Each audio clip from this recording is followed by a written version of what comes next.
Muchas gracias, señor presidente. Envío una nota de condolencia a las madres y padres tanto en Cali Valle como en Samaniego, Nariño, a cuyos hijos se les cegó la vida con alevosa infamia. Una nota publicada en una de nuestras revistas: el peor trimestre de la historia económica del país.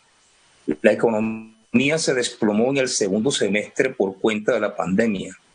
La contracción de 15.7% es la peor de la historia. ¿Cuáles son las perspectivas? No podía ser de otra manera. El DANE confirmó que la economía colombiana vive el mayor desplome de su historia.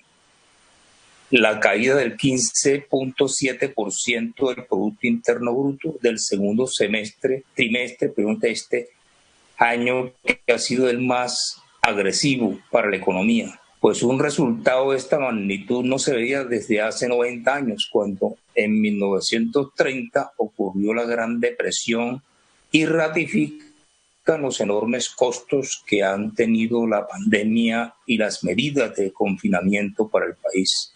Con las empresas paralizadas y los ciudadanos resguardados del virus, este ha sido un choque tanto de oferta como de demanda. La caída es generalizada y hay sectores como entretenimiento, comercio, construcción e industria que se desploman por encima del 30 o 20%. Solo tres, el agropecuario, financiero e inmobiliario, no caen. Mientras tanto, el consumo de los hogares baja a doble dígito y la inversión un 32.2%. El gasto del gobierno es de lo que poco crece. Las cifras dadas a conocer esta semana también ratifican: la economía tocó fondo en abril, un mes de pleno confinamiento con una caída del 20.1%. Desde entonces se ha presentado una leve recuperación en la medida en que algunos sectores pudieron reabrir. En mayo la economía cayó menos 16.2% y en junio menos 11.1%.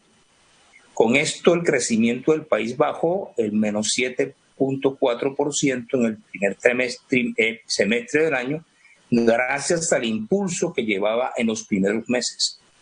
El Producto Interno Bruto del primer trimestre fue revisado del 1.1 al 1.4%.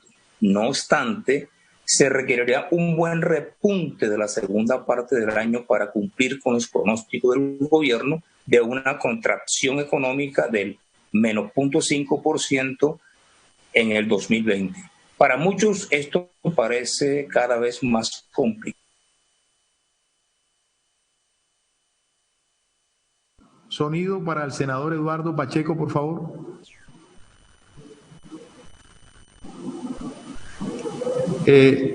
Senador Eduardo, ahí está.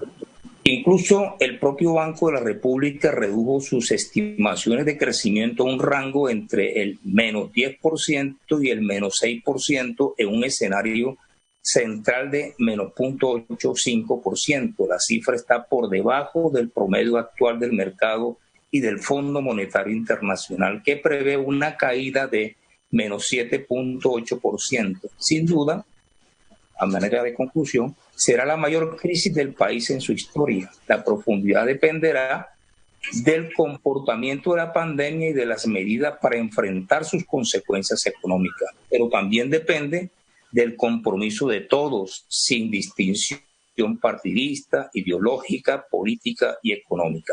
Muchas gracias, señor presidente.